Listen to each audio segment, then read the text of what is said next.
Hi, I'm Erin Amos, your 2018 Junior Pan Am bronze medalist, and you're watching Garage Strength TV. Make sure you like, comment, subscribe, and ring the notification bell. Peace.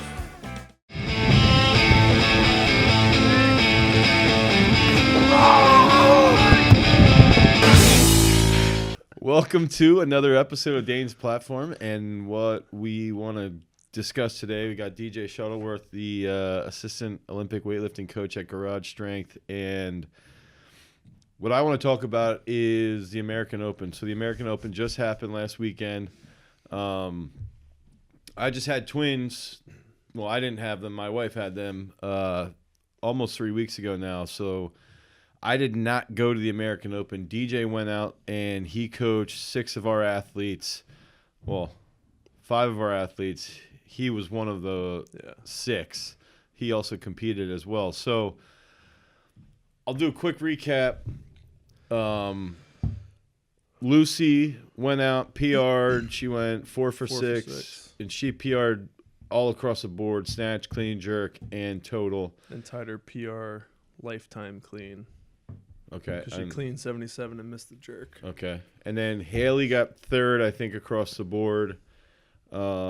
Kate got 3rd in snatch. Jules got silver across the board and broke 2 American records. And then DJ got 3rd in total and 2nd in clean and jerk. And 2nd in clean and jerk. Which 16th in snatch. Which blows me away. I have no idea. And that's on DJ training like once every 7 days, maybe. No. Yeah. Oh, I train 5 days. What is like, considered I train training? like one hard day. The rest you're just like putzing around. I was taking the squat seriously. I was doing the squats. Which the squat program that blew up his squat program is now available on GarageStrength.com if you want to get on a serious squat program. But I think what I wanted to start with is that where I struggle, I think for myself is one, I do tend to be, I don't know if I'm a micromanager, but I like to be involved on all fronts. So even when our athletes are competing, I think one of my biggest failures is that I'd be messaging DJ. As we're in the back warming up, and I'm like, Dane, shut up. Stop messaging me.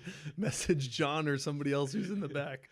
Well, I would never really know who's in the back until I'd see Kate, like doing a drill session. I see Kate come out and like, I'm not messaging Kate. The first thing you did was when Haley was competing, you're like, how's she looking? And I was like, she missed weight. And I was just like messing with you the whole time. So I do think that that's where I struggle quite a bit is not being there. And I remember a while ago with Haley when she first missed weight in Peru. This is going back to like 2015. That was when I told her I would not miss any more of her meets because I just didn't trust USA Weightlifting to manage her because she was at the OTC for over a week and they didn't manage her and she missed weight. So I think almost since then I've had this slight anxiety towards our weightlifters competing with other coaches, mainly because I feel like we know them so well. And not that I had that with you. It was more just like I didn't really, Haley hadn't competed in a while. Kate was cutting weight for the first time. I thought Jules was in pretty good shape. Yeah. I don't care about you as an athlete. And then and then Lucy, she's been doing well. Yeah, she's also been doing like a lot of technical stuff like Haley was. Yeah. So I guess let's just start with Lucy because I think one of the things that people don't realize is that how hard it is to coach someone in a session like that where she's going out and she's taking one attempt and then she has to wait 12 attempts until her next attempt. Yeah. I think it was her snatch. She opened up and then she had like, I think it was 6 or 8 attempts before her second attempt. And then people started failing. And then when people start failing, it messes up everybody else's warm-ups and then they fail. And then it just like snowballs. So she went from like 6 attempts out for her second attempt to 12. So she actually did a pull, a power, a pull, and then went out for a second attempt and hit it. Dude, I was like, that's Lucy, nuts. that was a very impressive thing to do. Like, that is not easy to do for any athlete. Yeah. And with her, like, another thing that people think is like training people online, it's like harder to coach them in person. But I didn't think it was, because like I see her videos all the time, and I knew like the cues that she has been working on. So it's pretty easy to actually warm her up and get her ready for that first meet. And I was even thinking that in the future, so the way we do things with our online team is that people will sign up on the website, and like DJ will be the one who monitors the Facebook group. So everybody's posting videos in there, and he's giving them technical cues, and he might sit there and say, hey, Dane, what do you think about this here and there, and check out this person and how they're moving. So that then I'm writing their program, I write the training program, then DJ's sort of doing the technical coaching, so that when we do go to a comp, Yeah.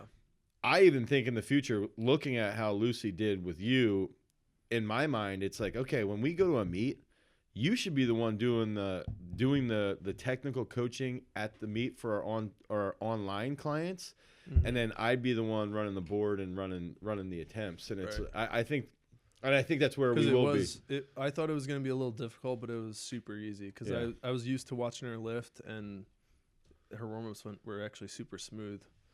Yeah, so I think what happened on her third one? I didn't see her third attempt. The third one, I want to say it was behind. I think that tends to be, and so now, and that's typically how it happens, because her knees don't get back all the way, and then it was catch loops, back. Yeah, and I think that's what else is cool too with what we're doing online, is that you give me that, and then I talk to her. How are you feeling? And it's like, okay, she's not strong enough. She doesn't have a very good back squat. Her front squat's okay. And she was battling like a little knee pain issue. Yeah. But then we can sit there and say, okay, DJ comes back. Yo, we got to fix this with Lucy, with her knees getting back, clearing her knees off the floor so that she holds a better position into that finish. But I think what's cool is, she goes in, so she's got that funky snatch, competes pretty well, goes into clean and jerk, and ends up clean and jerking very well. Yeah, 2 for 3. She tied her all-time snatch or clean and jerk at 75, and then went 77, hit the clean, missed the jerk, which is rare for her. She usually doesn't miss the jerk, but the clean was like a real grind, and you could see in the clean that her knee kind of played a factor into that, because you could see her lean to the side hard, and when she caught it, she was like hesitant to drop all the way down, so it was kind of like a little bit of dump forward, come up, and then double bounce, and then up. It was like a very long clean. Yeah. So that would have been a tough jerk to hit. But, I mean, she hasn't hit 77 in over 2 years. 2 years? I think it was like a year and a half she hit it. Holy shit. Yeah. Dude, that's awesome. I mean, for us, it's awesome. Yeah. She hasn't hit that in a long time. So I think my takeaways with sessions like that is that and even our on-site lifters will get pissed, where it's like, okay, we might do an EMOM or on the minutes where it's like, okay, 6 singles on the minute, and they go 6 singles ramping up, and then we make them sit for 10 minutes. And then they have to go all the way back up. Yeah, and then they have to do it again. And they get mad about it, but I think that's one of the That's exactly what happens in those meets. Yeah, and especially when you're trying to peak, it might not be the best case scenario for them to peak absolutely. Right. But when you're trying to set them up to handle that competition, that's just the way the competition rolls. So yeah, Lucy and Kate were both in like hard sessions to coach because of everybody was in that one area. And then when misses start happening, it just prolongs like first to second, second to third. Yeah, it just keeps rolling. Yeah. So going into Haley was the I guess 2 sessions later, and that was when I was watching, but I didn't want to watch. I actually, dude, I was so irritable at that point because they put Haley's session on the TV in the front room and at the gym here, and 1, I didn't want to watch it, and then 2, everybody was asking me questions. How's Haley gonna lift? Well, how's she moving? What do you think? What did she weigh? I'm like, dude. And then Dane's messaging me this. Yeah, and then I'm already stressed because I'm not there. So I was just like, that's why then I start texting you and you're like, she didn't make weight. And if I could reach through the phone and grab you, I was going to do that. So I'm watching Haley and I thought, 71 was a little forward, but it doesn't bother me because it's like, that's her first attempt. Yeah.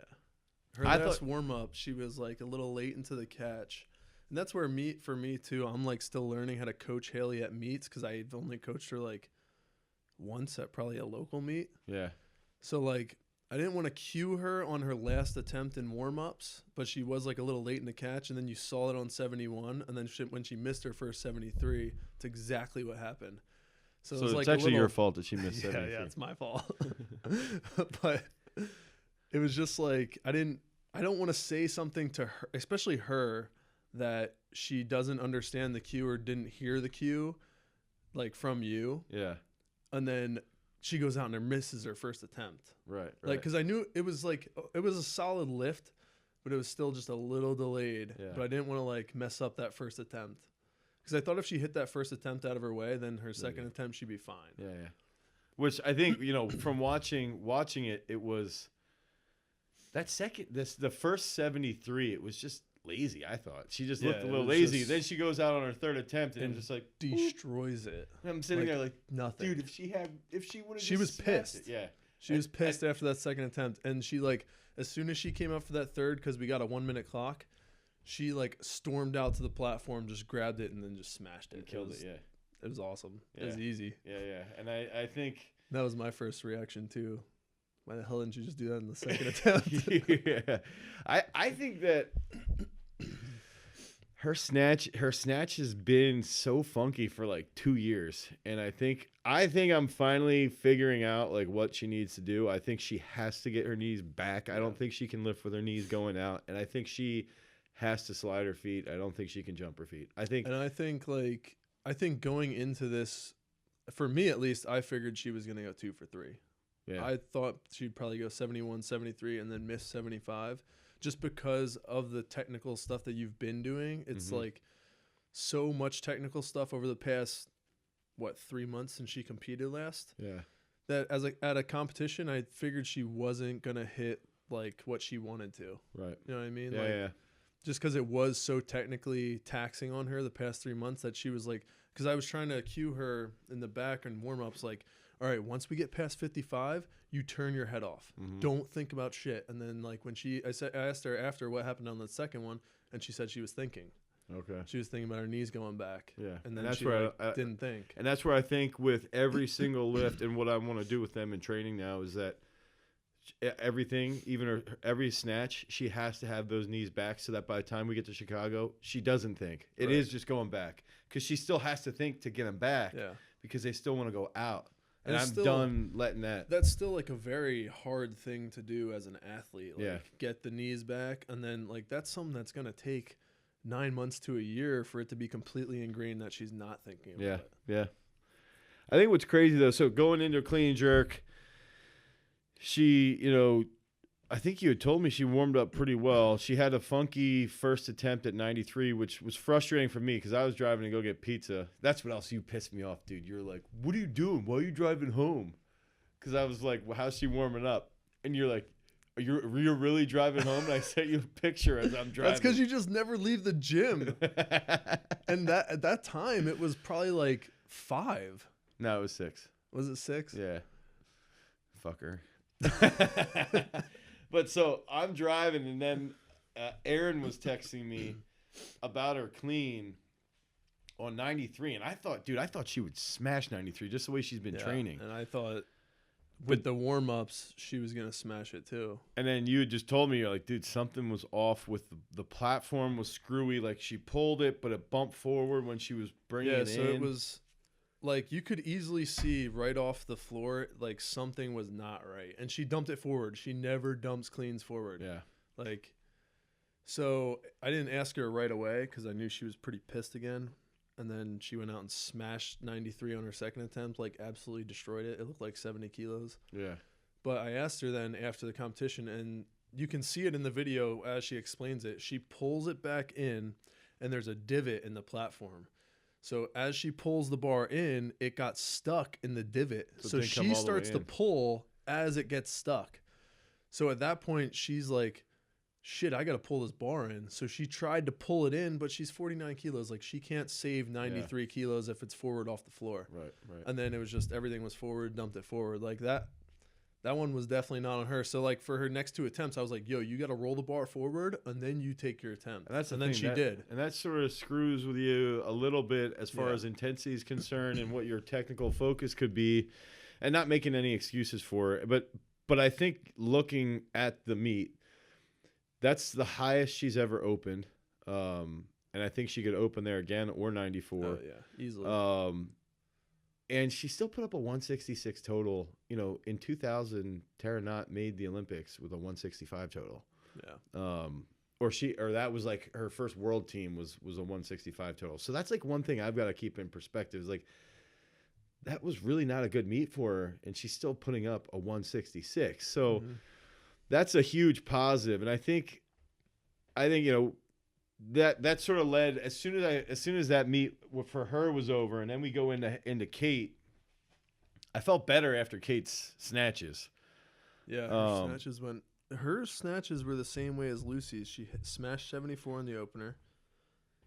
Then there was like the same thing. I think she was like 3 or 4 out this time, and then it wound up being like 10. Yeah.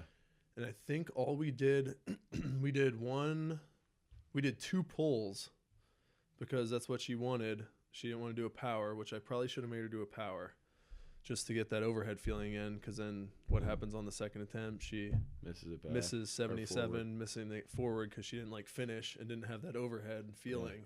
Yeah. Always go with your gut. Yeah. Damn it. Yeah. Fucked it up twice.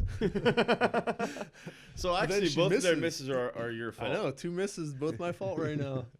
So then 77 misses, and then she got pissed and smashed it on the second one. So she gets third in snatch, and basically all she had to do was make She had to hit 2 attempts in clean and jerk. No, but she only had to hit one to be ranked on the top 10 in the junior world ranking. Yeah. And on top of this, I didn't realize she took 92 in the back and hit it. Like, dude, she told me she killed 92. So then, so I was like, Kate, you hit 92 in warm-ups and you bombed out at 94. And she's like, stop talking to me. Dude, that's the whole thing. Like, her clean and jerks looked really well. 92, she caught it. It was like a slow on the way up, but she smashed the jerk. And I was like, oh, this is going to be like perfect. Like, the timing was perfect for her first attempt. I was like, she's going to kill this. We walk out and she clarked it. Yeah. And I look at John. I'm like, dude, what happened? And like, we were just both speechless. We had no idea what just happened because our warm-ups went so well. Yeah. And like, the timing was perfect. I was like, yo, like, I have no idea why she missed that first one. And then I think she got a 1 minute. Damn, people were screwing us all day. Yeah. Then she and went that just out. shows you, dude, when we go to meets, like, there's no reason to not 1 minute anybody. Everybody gets it. Everybody. No matter who you are. And then... So watch out, baby. You're getting a 1 minute. Then she goes out for 94 again with a minute clock and makes 94 look like a power clean. Yeah. It was absolutely insane. And then she misses the jerk. It was like something with her right side was funky. I don't know what it was, but it was just like delayed in the catch. And then she started to lean and then just lost it. And then she had another 2 minute. Well, she had a 2 minute clock this time and cleaned it. Press it out. Yeah. Press out. I think so that night. That was a tough one. Yeah. So that night, was rough. DJ and I are messaging each other, and it's like, yo. I think DJ's response was, well, that went about as bad as it could have went the whole day. Even though Lucy, and I was like, yo, Lucy at least lifted well. But I think my big takeaway is 2 misses were my fault. and I take it like I want to know what I screwed up. And I think that, like, with Haley, I took out clean pulls in her afternoon session. She only had 1 clean pull on her peak program, and it was in the morning. I think I should have kept that in the afternoon so she could have felt a little bit heavier pulls off the floor. I think with Haley's session, the snatches I think went like decent, like as expected. Yeah.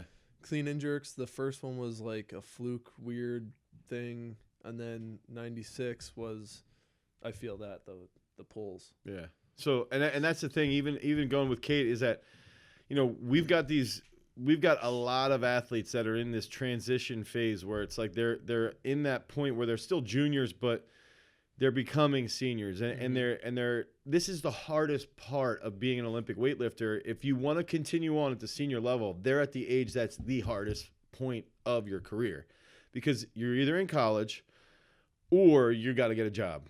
Yeah. And so life's starting to hit these kids, and that's what, you know, we had a meeting yesterday going over this. It's like Kate's got to manage her weight better. Everybody's got to have a better mental approach when we get into training. Everybody's got to have a better technical mindset when we get into training. I've got to do a better job coaching them technique-wise when we're in the session. And everybody's got to take care of meditation, mobility work, flexibility work, stability work, all of that stuff. So the approach has to change for everybody, because Haley, Kate, Jules, even Jake, Jordan, and Aaron, and a lot of them have made it to the point where they're at because of their athletic ability. Right. But if they want to be the best in the U.S. on the senior level, that has to change. And that's where I wanted to just run out in front of a freight train on Friday night and just stand in front of a bus, you know, and wait for somebody to hit me on Route 61. But I did not do that. But I think what ends up happening is you and I have a pretty good discussion about it. You calmed me down a little bit, even though I still wanted to fight you Friday night. And then Saturday, we didn't really talk much. It was sort of like, Not till the end of the day. Yeah, you're like, you just got to calm the fuck down. Yeah, because I'm just sitting there like, dude, these girls are 18 years old. They have at least 10 more years of lifting. Like, yeah, they're going to have shitty meets. Yeah, and Haley's wasn't even super shitty. It was just like, that's just the way it rolls. Okay. So yeah. And I think, so I said this to Caitlin last night, is that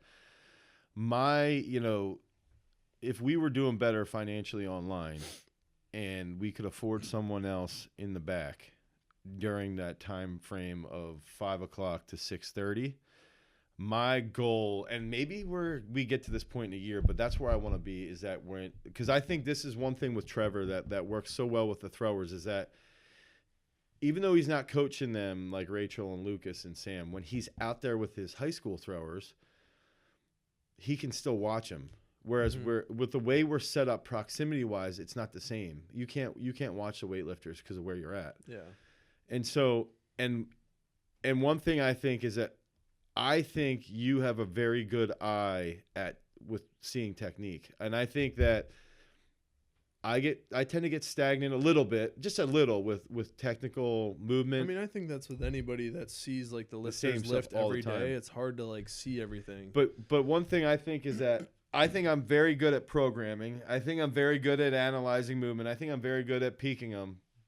But I think if we can get to the point financially where we can afford to have you in the front room for those 2 hours and have someone else in the back with the sports performance side, and let's say we have 2 or 3 or 4 more O-lifters, it'll pay to have you up front, and then we can sit there and do basically what we're doing with Trevor and I with the throwers, and I think that could take us and just blow everybody up even more. So I think that's like, I talked to Caitlin about this last night, that's one thing is one big goal I have, is that I think that could really, really bump us up, because one, we've got 13 platforms, so I can't watch everybody lift every single movement. But on top of that, just having another set of eyes, and then you could say, hey, I think they should be doing this exercise or whatever. I think that'd be just more beneficial. So if you want to support us, go buy some programs at GarageStrength.com so DJ can get up in the front room. But so DJ laid in bed all day Saturday, depressed, and didn't write the blogs that he was supposed to be writing. I wrote like 3 to 4 blogs. I'm just kidding. I wrote you the weekly work order that you didn't read on Saturday morning, actually. Yeah. At least I did the newsletter, though. Yeah. I don't think I did You sent it to me like Saturday night at like 10 p.m. I'm like, dude, I need to go to sleep. So Sunday comes, you compete, and I didn't realize that the A session had already lifted. So you're lifting. Really? Yeah. It's so funny because DJ's lifting, and I shouldn't even tell you this. But I had come in, and Jason might appreciate this. Someone had talked to me about Werner Gunther's training video from like the late 80s. And I had gotten this video translated. It was in French. This was when I was in high school. I got this guy's, he was a shot putter, world champ shot putter. I got his video translated by a French teacher from Wilson. So John Rowe, a buddy of mine, and I could watch this video. So somebody brought it up like Sunday morning. So I was sitting out in the circles, and I'm like, you know what? I think I'm going to do his squat workout that we used to do in high school. It's 10 sets, but it's like an isometric. It's a explosive squat. It's a heavy eccentric squat, and then it's there's like 2 other variations, but it's you go through it twice.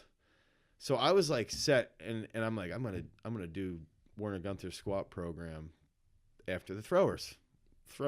Yeah. So we go inside, and you're lifting. And I think Jordan was like, you're not going to watch DJ lift? And I was like, no, man, I'm doing this squat workout. And I didn't realize, like, you had just snatched, like, 120. And I was like, whatever. Like, DJ's fine.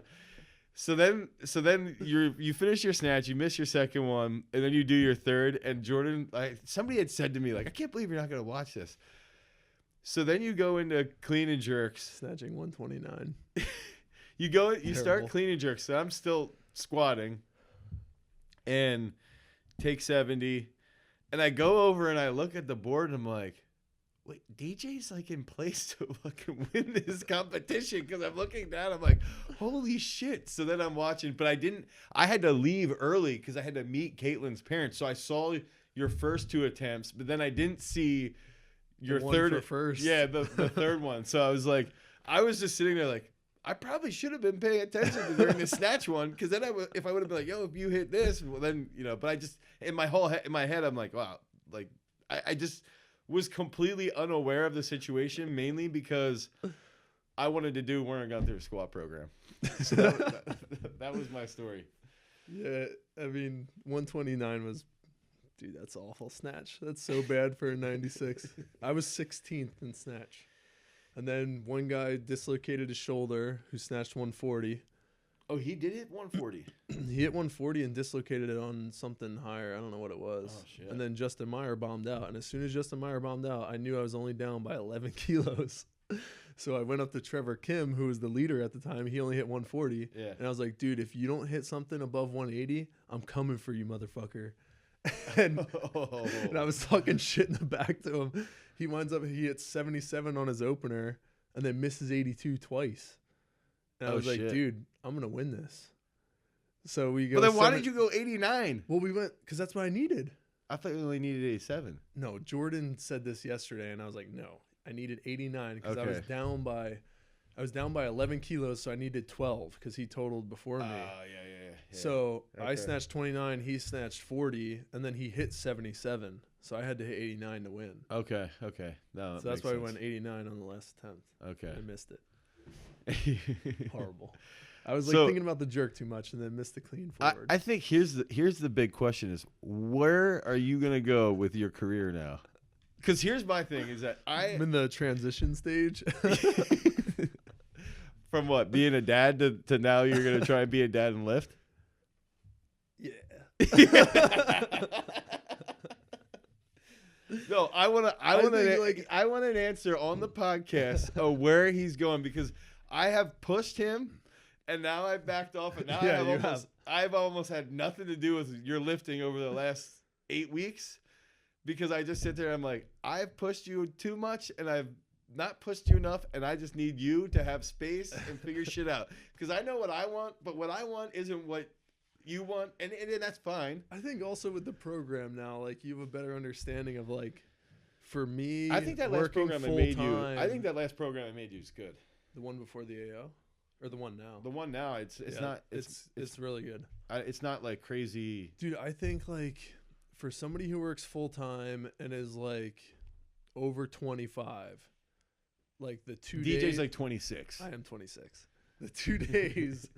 The 2 heavy days and really get after it days, and then you have the 3 nice and easy. Yeah, nice movement. and easy. You got to focus on a heavy squat, but you don't have to do as much intensity on O-lifts. Right. Like, so I think something like that's going to help. And now with this competition that I actually did have fun and stuff, I am going to like actually start a nutrition plan and So get mobility work. How many days a week are you going to lift? I'm still only lifting 5 days a week, dude. I'm not lifting on Sundays. No, that's fine. That's 5 fine. days a week. So you're going to lift 5 days a week? Yes, next week, Monday through Friday. I promise. You're going to start on Monday? I'm starting on Monday. What time are you going to lift? 10 a.m. Well, 10:30. Okay. Because the warm up. Half an hour warm up, maybe an hour. I want this confirmation. I will say though, I agree with you where it's like, it's so difficult. You know, a lot of people be like, oh, you know, DJ was this strong and he never developed, blah, blah, blah. But they don't step back and be like, this isn't, you know, you were just below making a team and you never had a stipend, or you might have had a stipend for like 3 months. That was $100 or something, but you never got like, you never got over the edge where you could get a Dude, I was too old. Remember? That's what USAW said. Yeah, exactly. That you're too old, even though you could clean fucking 207. And they never, or for you, it was like you were, you know, you were right there. You have a baby. You have a full-time job. I mean, I know you're not officially married, but you're basically married. You've got like a good relationship. And it's one of those things where it's like, people have to have this comprehension that you're not a professional athlete. You're doing this as well as you can. And dude, you have the ability, and this is where I get annoyed by you, is that you do have the ability that you could go 155, 205 to 210. I actually believe that. Even still, I think that. And that would that would get you a stipend. But it still isn't going to change the fact that you're going to work and you have a child. Like, that's life. And it's like, that's fine. And that's where people, I think, on the outside have to recognize, like, this isn't, you know, if you weren't working and you were getting a $5,000 or $6,000 stipend a month, you would be fine. You could just train and have your family, and it would be okay. But that's just not the way it is. So I think that is important for people to comprehend and understand. Yeah, and after seniors, I just felt like beat up, and I don't know. I just had no interest in the sport anymore, just because, I mean, I knew having a kid coming would change it, but that wasn't the reason why I stopped initially. Yeah. Like, it was pretty much like I just felt beat up, and I felt like even though I really didn't do anything in the sport, I wasn't recognized at all of having potential. Yeah. Like by USAW or somebody. You know what I mean? Yeah, yeah. And now that I came back, yeah, even though I cleaned 207, which last year, dude, I got 3rd overall at the AO, hitting 41 and 96. Wait, oh my God, you would have killed everybody. I know. Oh shit. But that's what's crazy though. You clean and jerk 196 at the AO last year, and no one gave a shit. Nobody sat there and was like, and what that was my opener. And what did Bonnick hit at Worlds this year? He hit 196. He tore it up, but no one sat there. Even when I went out there to the OTC, no one sat there and they're like, look, you got this dude who cleaned 196 on his opener, clean and jerk 196 on his opener, and he cleaned 207 the same day after going 203. Yeah. After hitting 203, after cleaning it and missing the jerk. Which the jerk was actually not bad. Yeah, it wasn't a no jerk. So why don't we take this dude, work on his snatch, which I begged them to come out here to work on your snatch. He snatches 150 to 155 and clean jerks 210, and now you're the best 96 in the country. But no one gave a shit. And that's one thing that has pissed me off too, where it's like, you know, if Dimas comes out here and sees something with your snatch, he very well, and that's where, dude, I don't have a fucking ego with this shit. If somebody is better technically than me, I want them to see, and that's where, oh, he's too old. Too old. Get the fuck out of here. Bonnick's 37 and he still smashes shit. Sabatini's turning 36. He's turning 36 like next week. And they're our best 96s along with Damron, like, but we don't know what's going on with him, so like that's what I don't get. Why didn't they could have invested a flight. Dude, that's the whole thing is that them coming out for a flight and watching me snatch a couple days. And not just watch everybody else here. Right, but just like having them be in a training session and like watch me snatch and them like actually showed a little bit of them giving a shit might have like changed my mind of switching. Instead they're pulling out like throwers that obviously- can snatch 80 kilos and then clean and jerk 145, and it's like, Yeah. cool. We got weightlifters right here that could be developed. Whatever. Okay, so move on to Jules. Come back. Yeah. So we moved to Jules, and I'm convinced Jules, and you and I talked about this afterwards. She's a gamer. She's got a massive ball sack. She smashes everything. Her snatch technique has improved dramatically. I showed you. This was after negative Dane on Saturday. Yeah, after I think me. Jules is gonna lift. Yeah. And I said I think she's gonna smash it. Probably not, cause I coach her. I was like, dude, shut up. I was like, dude, that Vox pissed me off so bad. I closed it and I was like, I'm not talking to Dane the rest of the day. It's like, I'm done with him. Not talking to him the rest of Saturday. Which one was it though? Was it that one or the one where I wanted to take down all the programs? No, it was the one where we were talking about Jules. Okay. That was the one where I was like, Dude, I was depressed bad. I know. I was so frustrated and like. Well, Friday was hard. That was a hard day. I mean, afterwards, I think I said to you, I was just like, I want to drink till I don't remember or something. Till you wake up in the morning. You're like, I want to drink until I wake up in the morning. I'm like, so you're just going to drink, blackout, fall over, and then you wake up in the morning. But didn't do that. Yeah, fortunately. Except you still missed that 189 pussy. I did. So going into Jules' session, we knew Jules had the... I knew the standard was 103 for the American record, for junior American record. I thought she was in shape to hit 106. 100, 103, 106. That was a plan. She executed it perfectly. Warm-ups went well. You gave her some cues at 75 and you went with your gut on that. That's why she didn't have any misses, but you ruined the whole misses in the beginning. But I think watching her execute that and just seeing it, I watched her live. She looked good. Everything looked smooth. And she was probably the easiest one to warm up. And there was like such a gap from the group to her to Marissa. Yeah.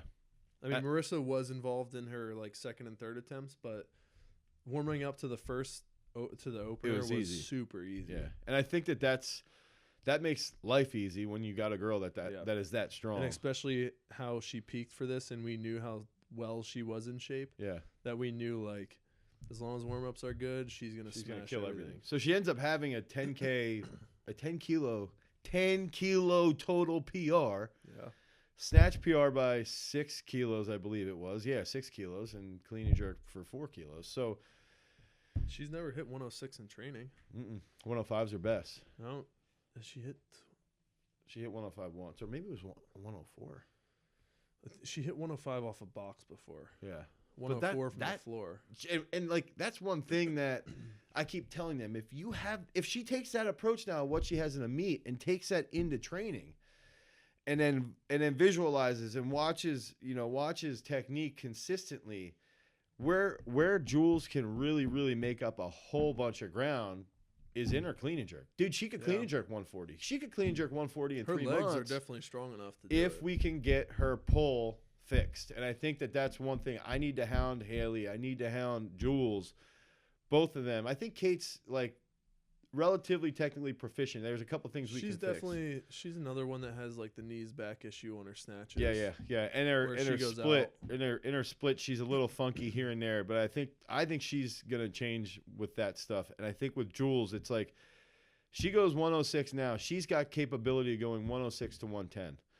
We take her now, and she goes 128, and in 3 months she could hit 130 to 135, and in a year she could be sitting at 140, and now all of a sudden she's sitting at a 250 total, and now she's one of the strongest chicks in the United States. And I think that's like the thing with how young she is. She just turned 20. We've got to keep that in the back of our mind is that she's a gamer. And if we clean up her technique, she peaks well, she competes well. It's easy to peak someone when they're a competitor like her. And I think that's what we've got to, and that's where, I will say like at least once a week, just peeking in and watching her, especially with her cleans, because that's gonna help. I think that's where she obviously needs the most help is in that pull. She's never received a clean properly.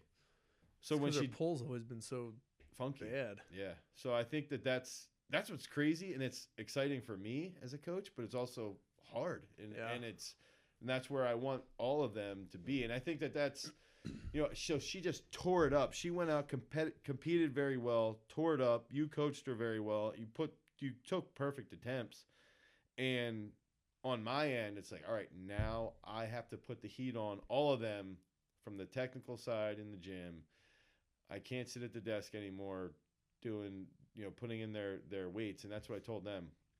I said, I am not putting, you have to take more accountability for your training. You have to put those weights into the Google Drive document so that I can write down on a piece of paper before each session what you guys are all doing, what the attempts are going to be in training, and I can coach you technically. I can't worry about any, and I can't be engaged by, anybody else in the gym either, or any parents or anything during that time frame. Just like with my throwers, I've got to give them more attention, and I think that'll pay off and hopefully put us in a position where we can eventually get to the point too, where having you do, on site in the front room is going to pay huge dividends on people like Jules.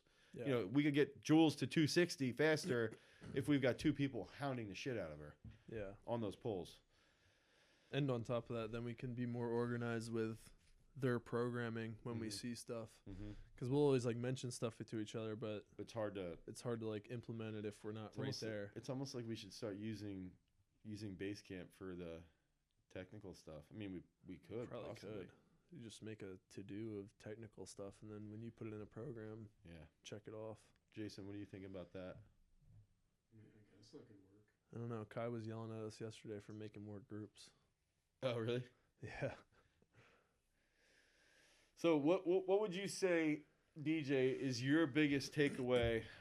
And I'll say this too. I did want to point this out along with you as a technical coach. I think having you, I've said this before, having you in the back. I've coached with coaches that have coached Olympic champs with Mike. I've been in the back with Kevin Simons, and I think Kevin Simons is one of the best coaches in the back. I've been in the back with Ray Jones, CJ's coach. I've been in the back with Kevin Doherty. I've been in the back with Max Aida. All these guys. These are some of the best coaches in the country. But if I'm in the back, the person that I want in the back with me the most is you. And I think that's where we are a force to be reckoned with. And that's where I just want to see, what is your takeaway, outside of me not being there and us sort of working together and feeding off of each other as coaches. What would you say is the biggest thing that we can improve upon moving forward to make our team better? From a competition or training? Both. Well, I think your idea of the training with me out front would help a lot. Yeah. Or even if it's maybe a monthly meeting where we have a video of each athlete doing a lift and we analyze it or something, or look at something that they could do. Yeah. Because I don't think we do enough of that. We did decide yesterday. Actually, Jake set a meeting in Basecamp for our next weightlifter meeting. Okay. So I think I think you should be there. I think that's something we could do either in the morning or midday, and we all meet and go over how we want, and how we want them to approach each lift, how we want them to approach each rep technically, and to value the technique as aggressively as they value the weights. Because that's the other thing. Everybody will value the weights all amped up and ready to kill it. But they won't have that aggressiveness for technique, and they need to. Right. And the whole thing with training too is you don't have to go heavy to get better. No. That's been proven multiple times by multiple athletes. Yeah. I think with having that meeting, having the athlete understand not why something's in their program, but how that relates to the technical goal of that program. Yeah. You want somebody to drive straight around a jerk, and then you have them doing push presses 3 to 4 days a week. Well, it's going to keep you tighter in the dip. It's going to make you drive longer, and your feet aren't going to slide back because your hips jump back in a jerk, and miss it out front. Right. Because I don't think they relate the accessory stuff to the competitive lifts, which they need to. Yeah. From a competition standpoint, I mean, I thought we did pretty good with like the attempts laid out, because you did that like almost mock-up training, mock-up competition day, and had them take the attempts that they're going to take in the back. I think it's better communication between us if you're not there, like what cues the athlete likes before, like as they're warming up, or like what you can and cannot say. Because that's where I was real tentative with Haley. I just like didn't want to mess her up, because I know she's a very like mentally focused athlete, and if I say one wrong thing, it's going to mess her up. Yeah. So I think that communication of the technical cues as they're warming up, so that they can compete better. Okay. All right, I think that's a good analysis of where we need to be. I think we're going to continue to grow, and I think that's our biggest attribute. Our best attribute is that we are constantly making progress as coaches. We're constantly looking forward, on how we can make our team better, and we're constantly raising the bar of expectations from our athletes. Yeah, because as soon as anybody competed, we were messaging each other right away, what like, can we we do? got to do this. We got to do this right now. And then you made their program literally Saturday. Yeah. Like Haley and Kate's program was done by Saturday for the next 4 weeks. 4 weeks, yeah. Yep. All right, DJ, thanks for being on Dane's platform. All right, thanks, Dane. Peace.